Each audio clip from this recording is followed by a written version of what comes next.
आपल्या YouTube चॅनलच्या माध्यमातून आजपर्यंत शेतकऱ्यांना शेती आणि योजनाविषयक माहिती देण्याचं मी काम करतोय आणि इथून पुढे देखील आपलं हे काम असं सरळ सुरू राहणार आहे.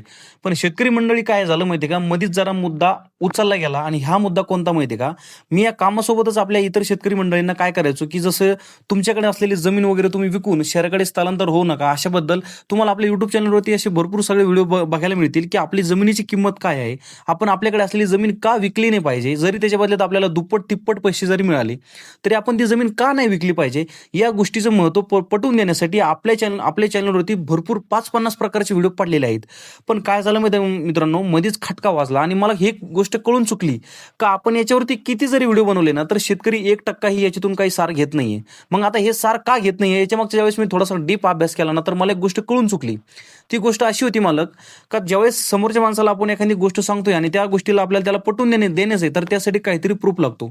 म्हणजे मला जर तुम्हाला हे सांगायचं असेल की तुम्ही स्थलांतर करू नका, तर तुम्ही मला साधा सिंपल प्रश्न विचारता की दादा आम्ही स्थलांतर का करायचं नाही, जर आमच्या जमिनीला डबल टिबल भाव मिळतोय आणि आम्हाला आमच्या 5 एकरच्या बदल्यात समोर आम्हाला 10 एकर जमीन विकत घेता येते, तर मग आम्ही जमीन का नाही विकायची, तुम्ही मला सांगा. तर अशा प्रकारचा मित्रांनो तुमचा प्रश्न असू शकतो. तर ज्यावेळेस असा प्रश्न मला तुम्ही विचारताल, तर त्याच्याकडे माझ्याकडे काहीतरी उत्तर असलं पाहिजे ना. मग हा प्रूफ आजपर्यंत माझ्या कोणत्याच व्हिडिओमध्ये मी तुम्हाला दिला नाही. पण मित्रांनो, आपल्या चॅनलचा हा पहिला आणि शेवटचा व्हिडिओ समजून घ्या. इथून पुढे जर तुम्ही या व्हिडिओला मला प्रतिसाद दिला आणि जर खरंच तुम्हाला माझे विचार पटले, की आपण स्थलांतर का नाही केलं पाहिजे, तर मित्रांनो इथून पुढे ही माझा विचार मी असाच चालू ठेवेल. पण जर मला कळून चुकले, की यार मी एवढं खतरनाक म्हणजे वास्तव सांगून सुद्धा जर तुमच्या डोक्यात बसत नाहीये, तर इथून पुढे सुद्धा मित्रांनो मी माहिती देईल. पण मी तुमच्या या ठिकाणी शेती आणि भानगडीत पडणार नाही. जेणेकरून कसं असतं, की जर तुमच्या मनातच नसेल, तर मी त्याला बोलून फायदा नाही. कारण मंडळी कसं असतं, एक शेतकरीच आहे जो दुसऱ्या शेतकऱ्यांचं खरं जीवन जाणू शकतो आणि त्यांच्यासाठी धडपड करण्याचं काम मित्रांनो तो करू शकतो. मी एक शेतकऱ्यांचा मुलगा आहे, माझे वडील शेतकरी आहेत, माझी आई शेती करते आणि माझं सगळं वास्तवच पूर्ण शेतीत आहे. मी गावातून शेतात राहायला आलेलो आहे मित्रांनो. त्यामुळे मला तुम्हाला सांगण्याच्या या ठिकाणी आवर्जून कळकळून प्रत्येक व्हिडिओमध्ये या ठिकाणी हे असते, की तुम्हाला सांगावं आणि तुमच्या जर लक्षात बसलं किंचित म्हणजे 10% पैकी जर 2% शेतकऱ्यांनी सुद्धा आपला जर विचार डोक्यात घेतला, तर कुठं ना कुठं माझ्या व्हिडिओचं भलं झालं हे मला वाटत राहतं. माझ्या व्हिडिओला चांगल्या प्रकारे प्रतिसाद सुद्धा मिळतो, पण कुठं ना कुठं मला वाटतं की या गोष्टी गरजेच्या आहेत मित्रांनो. तर चला मित्रांनो, आपल्याला जास्त वेळ घालायचा नाही. सगळ्यात अगोदर तुम्हाला विनंती आहे, जर तुम्ही आतापर्यंत जर आपल्या चॅनलवरती नवीन असाल तर चॅनलला सबस्क्राईब करून टाका. कारण मित्रांनो, या गोष्टीसोबतच आपण शेती आणि योजना विषयावर सगळ्यात गोष्टी तुम्हाला या ठिकाणी मार्गदर्शन देत असतो. तुम्हाला या ठिकाणी सगळ्या गोष्टींची माहिती देण्याचं काम करत असतो आणि पर्सनली तुम्हाला या ठिकाणी प्रत्येक गोष्टीमध्ये तिथं त्या गोष्टीची समस्या दूर करण्याचं या ठिकाणी मी काम करत असतो. मंडळी कसं आहे माहिती आहे का, कोणत्याही शेतकऱ्याला जर आपण या गोष्टीबद्दल डोकं लावायला गेलो तर ते उलटं होऊन जातं. त्यामुळे मी तुम्हाला डायरेक्ट वास्तव सांगतो. मंडळी बघा, काही दिवसापूर्वी काही वर्षापूर्वी कोरोना व्हायरस आला होता आणि अशा टायमाला जे शहरामध्ये राहणारे जे व्यक्ती आहेत, जे शहरीकरी आहेत, जे लोक आहेत शहरातले, त्यांना जवळपास 1.5 ते 2 वर्ष 4 भिंतामध्ये राहावं लागलं. बरोबर समजलं. आता मध्ये कालांतराने उघडत होता, लॉकडाऊन चालू होत होतं, बंद होत होतं, चालू होत होतं, बंद होत होतं. अशा टायमाला कधी कधी त्यांना बाहेर पडण्यासाठी संधी देखील मिळत होती. पण जर आपण एकत्र पूर्ण विचार केला ना, तर त्यांना 1.5-2 वर्ष घराबाहेर पडण्याचं असं या ठिकाणी श्वास सुद्धा घेता नाही आला, घराबाहेर पडता सुद्धा नाही आला. अशा टायमाला जी कोंडी त्यांची झाली, ही कोंडी शेतकऱ्यांची झाली का? नाही. कारण शेतकरी आपले घरी होते, गावाकडे होते, शेतात होते. त्यांना काही वांग फरक पडला का? नाही पडला.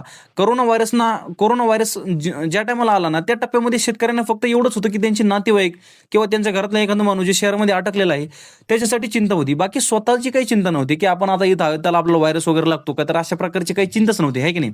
तर मला इथं विषय तुम्ही समजून जा, मला याच्यावरती जास्त बोलायला लावू नका मित्रांनो. हे बघा, इथून पुढचं भविष्य इतकं दूषित आणि इतकं खतरनाक आहे की तुम्हाला याचं वास्तव जर मी सांगायला गेलो ना, तर हा व्हिडिओचे 10 मिनिटं सुद्धा मला पुरणार नाहीत.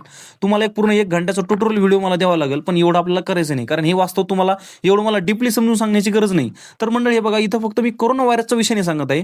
येणाऱ्या पुढच्या काही वर्षामध्ये इतके खतरनाक व्हायरस निर्माण होणार आहे आणि हे व्हायरस जर तुमच्या अंगी लागले ना मालक, तर तुमचं वास्तव आणि तुमची जमीन जुमला, शेतकरी तुम्ही जे काही तुम्ही स्थलांतर केलं नाही, तर या गोष्टी बाजूला राहतील. तुम्हाला सगळ्यात अगोदर तुमच्या शरीराची चिंता पडेल. तर मित्रांनो, इथं फक्त तुमच्या स्वास्थ्याचा, शरीराचा आणि स्थलांतराचा विषय नाही. हा विषय सगळ्यात महत्त्वाचा आहे. म्हणजे तुमचं जे शहरीकडं जाण्याचं जे डोकं आहे ना, आपल्याला मेन म्हणजे डोक्याला चेंज करायचं आहे. मित्रांनो, झालेलं काय माहिती आहे का, ही हवा जी आहे ना, तरी हवा दूषित झालेली आहे. एक अशा प्रकारची कल्पना शेतकऱ्यांच्या मनात चालू लागलेली आहे, की आपल्याकडे कोणतीही जर म्हणजे आपण कुठेही राहायला असलो तरी आपल्याकडच्या जमिनीला डबल टिबल भाव मिळाल्याच्या नंतर आपण ती जमीन विकतो. त्या जमिनीच्या बदल्यात आपल्याला 5-6 एकर शिल्लक जमीन भेटते आणि यासोबतच शहरामध्ये चांगल्या डेव्हलप एरियामध्ये प्लॉट सुद्धा भेटतो. तर मग अशा टायमाला काय होतं माहिती आहे मित्रांनो, आपलं जे मन असतं, आपलं मन तिकडं जाण्यासाठी, तिकडं फिरण्यासाठी उत्स्फूर्त होऊन जातं आणि सर्वसाधारण शेतकरी विचार करतो आणि काही ठिकाणी कसं असतं की निसर्ग साथ देत नाही, शेतामध्ये माल घडत नाही, अशा टायमाला शेतकरी विचार करतो की आपण शहराकडे मस्त राहावं, तिथं काहीतरी व्यवसाय प्लॅन करायचा, नाही तर मग काहीतरी दूध डेअरी वगैरे किराणा दुकान वगैरे सुरू करायचं आणि एक चांगलं मनमुक्त जीवन जगायचं. आता हा मनमुक्त जो भाग आहे ना मित्रांनो, व्हिडिओमध्ये पाहणाऱ्या क्वचितच लोकांना कळत असेल की मनमुक्त जीवन हे कुठं आहे. मित्रांनो हे बघा, तुम्हाला सांगण्याची मला गरज नाही. जे शेतीत आहे, जे शेतामध्ये आहे, जे घरात आहे, जे गावात आहे, हे जीवन तुम्ही पुढच्या 5 वर्षामध्ये अनुभव करण्यासाठी तरसून जाता, तरी तुम्हाला मिळणार नाही. तुमच्या अंगाला काटा आणण्यासारखं वास्तव आहे. आता इथून पुढे तुम्हाला ती गंभीर गोष्ट सांगणार आहे, ज्या गंभीर गोष्टीवरती आपला पूर्ण व्हिडिओ मी या ठिकाणी तुमच्यापर्यंत समोर आणलेला आहे. मित्रांनो हे बघा, आज तुम्हाला खुशी मिळाली असेल की तुम्ही स्थलांतर करून शहरामध्ये गेले राहिला. तिथं ठीक आहे, तुम्ही चांगल्या प्रकारची प्रॉपर्टी अजून वाढ केली, तुमच्या 10,000मध्ये तुम्ही अजून 50,000 ऍड केले, काही अडचण नाही, चांगल्या प्रकारचा पैसा तुम्ही कमावायला लागला. पण इथून पुढे काय असतं माहिती आहे मित्रांनो, ज्यावेळेस काही महामारी येते ना, ज्यावेळेस काही हानीमारी येते ना, काही रोगराई येते ना, त्या टायमाला जितकं गरजेचं तुमचं शरीर असतं, जितके गरजेचे तुमचे घरातले लोक असतात ना, तितकं गरजेचं तुम्हाला पैसा कधीच वाटत नाही. आणि जर तुमचा प्लॅन पैसा कमवण्यासाठी सिटीत जायचा जर असेल ना, तर मालक तुम्हाला कळकळून विनंती आहे, तुम्ही सिटीमध्ये जाऊ नका. कारण मित्रांनो हे बघा, तुमच्या शेतीमध्ये जरी काही पिकत नसलं आणि निसर्ग तुम्हाला योग्य साथ देत नसला तरी 1760 धंदे आहेत, 1760 जोड व्यवसाय आहेत, जे जोड व्यवसाय करून तुम्ही शेतीमधून चांगल्या प्रकारचा पैसा कमवू शकता. फक्त आपल्याकडे 1 एकर जरी जमीन शिल्लक असल्याने मला ती विकू नका. आता टॉपिक तिथंच आला की मी तुम्हाला जमीन विकू नका म्हणतोय. मित्रांनो हे बघा, आज जरी तुम्हाला माझं बोलणं गंभीर वाटत नसेल किंवा मी आपल्या गावरान भाषेत तुम्हाला सांगण्याचा प्रयत्न करतोय, जी आपली भाषा असते शेतकऱ्यांची, पण मित्रांनो हीच गोष्ट, हाच व्हिडिओ तुम्हाला पुढच्या 5 वर्षामध्ये कदाचित इतका महत्त्वाचा वाटायला लागेल की मी तुम्हाला सांगू पण शकत नाही. जे शेतकरी शहरामध्ये आज जायला गेले त्यांना पुढचे 5 वर्ष तिथं आरामात उत्स्फूर्ती लागू शकते, चांगल्या प्रकारची सगळ्या गोष्टी त्यांना मिळू शकतात. पण ज्यावेळेस हे काळ बदलणार आहे, ज्यावेळेस इथून पुढे प्रदूषण वाढणार आहे, डेव्हलपमेंट वाढणार आहे, हायब्रिड खाण्याचं प्रमाण वाढलेलं आहे मित्रांनो, दूषित पाणी, दूषित अन्न, दूषित हवा, सगळ्या गोष्टी ज्यावेळेस दूषित व्हायला लागल्यात ना मित्रांनो, आणि इथून 5 ते 10 वर्षाच्या काळामध्ये पूर्ण ज्यावेळेस एक सर्कलच पूर्ण दूषित होऊन जाईल ना, त्यावेळेस तुम्ही गावाकडे येण्यासाठी तरसताल, पण तुमचं गावाकडे येण्यासाठी तुमच्याकडे कोणतंही कारण नसेल.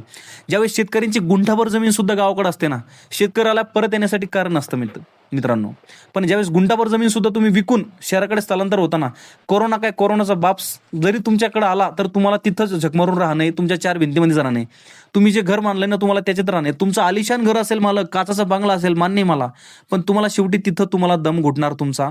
आणि 1-1.5 वर्षाने तर तब्बल कित्येक वर्ष तुम्हाला राहावं लागणार आहे, याचा विचार तुम्ही स्वतःच करा. हे तुम्हाला सांगण्याची गरज नाही, कारण आता गावकडे तुमचा एक कचरा सुद्धा शिल्लक राहिलेला नाही.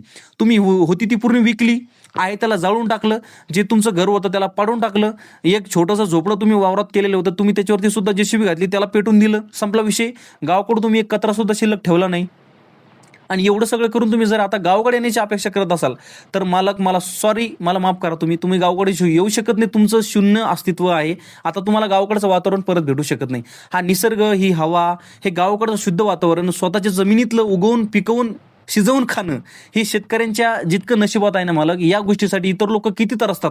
या गोष्टीवर थोडा विचार जर केला तुम्ही, तर तुमचं स्थलांतराला या ठिकाणी पूर्णविराम लागण्यासाठी माझे विचार सुद्धा गरजेच नाही, तुम्ही स्वतःच ते काम करून टाकाल, बरोबर.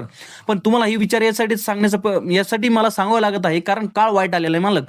तुमच्या डोक्यातले जर विचार चेंज करायचे म्हणलं ना, तर मला स्वतःला चेंज व्हावं लागणार, त्यावेळेस तुमच्या डोक्यातले विचार मला चेंज करता येईल. आता तुम्हाला शेवटी असं वाटत असेल की या दादाला इतकं कायच घेणं पडलं शेतकऱ्यांचं, शेतकरी गेले मरू मेले, याला काय घेणे. पण मंडळी कसं असतं माहिती आहे की एक शेतकरी दुसऱ्या शेतकऱ्यांच्या हिताचा या ठिकाणी चिंता करत असतो, आणि ही चिंता तुमच्याबद्दल मला आहे. त्यामुळे मित्रांनो हा छोटासा व्हिडिओ मी तुमच्यापर्यंत आणला होता.